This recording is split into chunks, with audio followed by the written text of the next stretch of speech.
Preparations for war.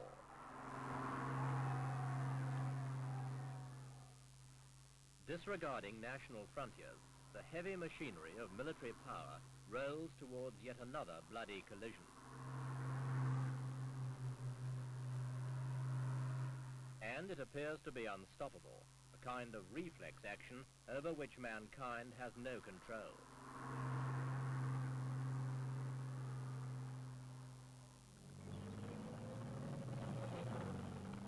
This time it began early in the morning of Saturday, October the 6th, 1973, with Egyptian and Syrian tanks crossing into Israeli-held territory.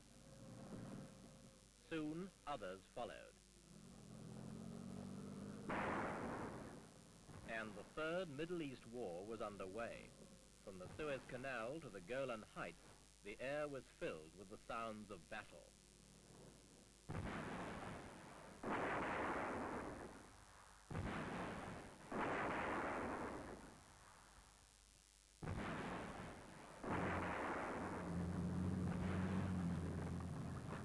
The world watched as the strength of nations was wasted and the casualties grew. And yet there was hope it could be stopped. Hope sprang from the United Nations, so often the despair of its members. For this time the nations were united. This time they did stop a war. In this issue, Echo looks at a success story, how the guns were silenced by the United Nations.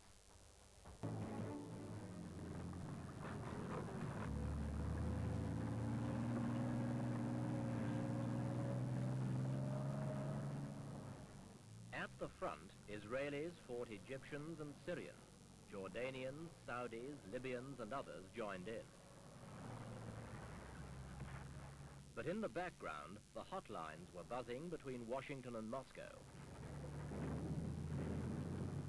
America and Russia, superpowers and suppliers of arms to Israeli and Arab, found themselves agreed. The war must be stopped.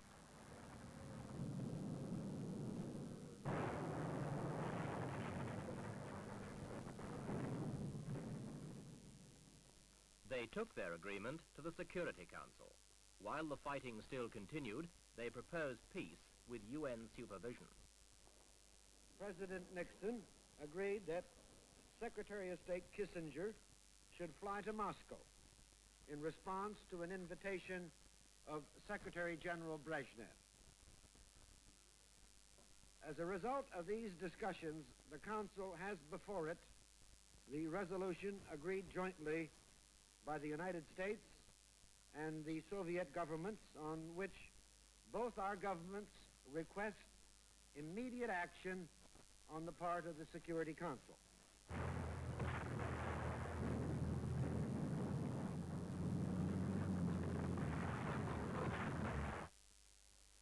The Soviet Union, jointly with the United States, has tabled in the Security Council a draft resolution designed to call a halt to military activities and immediately to implement practically Security Council Resolution 242 on a political settlement in the Middle East.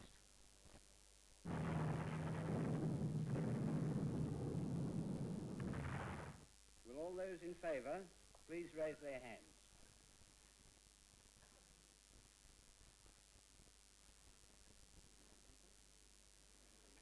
Against?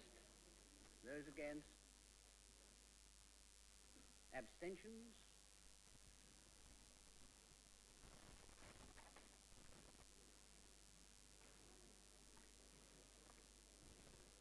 The result of the voting is as follows.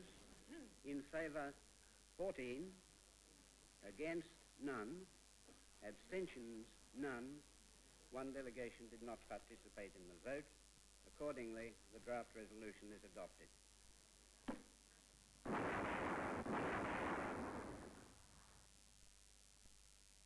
At 1650 hours on October the 23rd, the ceasefire came into effect, and with few isolated exceptions, it held. The United Nations' next move was to send in a peacekeeping force. We must remember that we now enter the phase of practical operations. We are dispatching the forces of several nations into lines which only a few days ago were battlefields. 3 armies have fought in harsh conflict in this area. The lines are tenuous and uncertain in many places. The situation remains tense and dangerous. The unforeseen can easily happen. It is critically important that we have an integrated, harmonious, and impartial force which can efficiently carry out its duty. To do less is to betray the trust of those countries which have generously offered their young men for this delicate and dangerous task. We wish them well in their mission.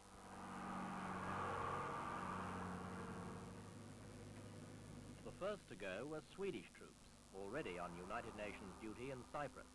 Canadians, Finns, and Austrians followed them to Egypt and an uneasy front line. What they found there was the residue of some of the bitterest tank battles fought since World War II.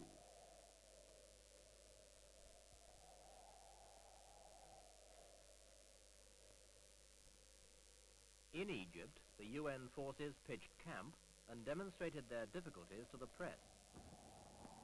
The blue here with a rough sketch is naturally the canals from Port Said and Suez, and I'm sorry, you see our facilities. I think the word press the first time you have brown papers to see a map for the war. And they are penetrating where can we find the line between which parties. And naturally, you understand on the battlefield, you can't draw a straight line and say that's the ceasefire line, that's the day's situation. Established as a slender partition between 2 enormously powerful armies, the United Nations peacekeeping force was first concerned to bring relief to the beleaguered Egyptian Third Army, trapped and cut off by the Israeli counter-thrust across the Suez Canal. Mediating between the 2 forces, the UN organized supply convoys through the front line to the trapped Egyptians. One act of mercy in a desert of difficulties.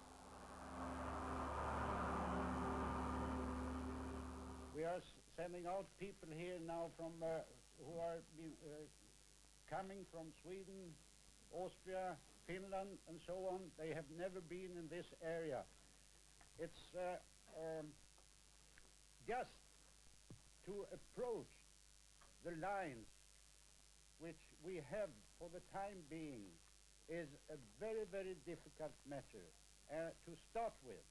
And that is what we have to do, to establish where the different forces are situated for the time being. What will happen after that, we have no idea about. What happens next will depend partly on the skill of these anonymous soldiers and more on the machinations of high politics. But in the meantime, a good deal of the hope for world peace rests with this puny force now settling in Egypt. They are there as a token of the world's will to end war. They are there to observe and to report what they see. They watch, and the world watches them. Success here will breathe new life into the United Nations. Failure, a new despair. But that they are here at all, as the instrument of a collective agreement, is enough to justify optimism.